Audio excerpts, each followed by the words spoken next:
Thank you so much sa inyong lahat. At sa mga buzzers natin dyan.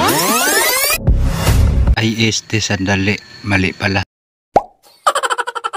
Sa mga solid supporter. Sana all. O kahit ano, ganun pa man, kahit nabungal tayo. Sana all. Ngayon po ay sasabihin ko po sa inyo kung bakit po ay hindi po tayo nakapag-upload ng matagal-tagal sa ating channel ng mga video.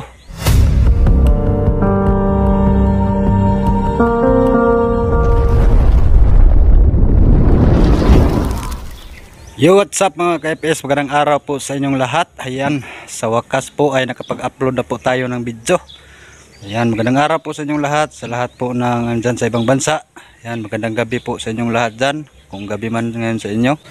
At saan man po kayong bansa naroon. Ayan, ngayon po ay sasabihin ko po sa inyo kung bakit po ay hindi po tayo nakapag-upload ng matagal-tagal sa ating channel ng mga video.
masaya sila.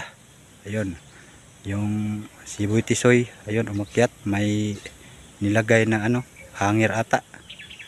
Yung lapitan pa natin kung makaya pa sa ating camera. Ay wala na, dyan lang talaga.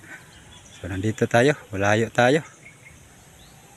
Ayun, si Boy Tisoy mga ka-Epris, kung nakikita nyo, ayun oh, umatong, parang naggumagawa ng sampayan. So grabe, sobrang payapa ng lugar na ito. At walang ano ba, walang maingay. Malayo sa mga ano, mga sasakyan. Talagang kung pagod ka ay makapagpahinga ka talaga dito ng mataas-taas. Yan. So di natin akalain no, na simula sa nag-iisang bahay nila Janelle at ni Michelle ay meron ng dalawang bahay. At pangatlo yung CR na naitayo. Sa pamamagitan po yan at sa tulong ni Ate Tintin Christine Perez na sponsor ni Boy Maas. Yan. So meron na silang mga sarili-sarili ng bahay. So hindi tayo napansin ni Boy Tisoy mga ka-FS. So ayun mga ka-FS, ayan. Maraming salamat sa inyong panonood at sana ay nandyan pa rin kayo palagi. Nakasuporta sa ating mga video, no? Kahit matagal tayo nakapag-upload. So thank you so much mga silent viewers. Mga solid viewers natin, thank you so much sa inyong lahat. At sa mga buzzers natin dyan, ay sandali, mali pala. Sa mga solid supporters, Sana all. o kahit ano, ganun pa man, kahit nabungal tayo, Sana all. supporters, hindi ko kayo matatawag na baser talaga dahil sa totoo lang yung mga nagko-comment na hindi maganda ay okay lang po dahil po ay dyan nyo po kami pinapatibay at dyan nyo po kami binigyan ng ideya kung ano ang mga mali namin ay mababago namin. So maraming salamat sa inyo. Sa totoo lang hindi namin kayo matuturing na baser talaga. Solid supporter kayo dahil po andyan kayo palagi nag-advise sa amin at thank you so much sa mga sinasabi ninyo sa comment. Yun, tumibay yung mga loob namin para magpatuloy sa lahat namin gagawin at sana andyan pa rin kayo palagi. Thank you so much sa inyong lahat at hanggang dito lang video na ito.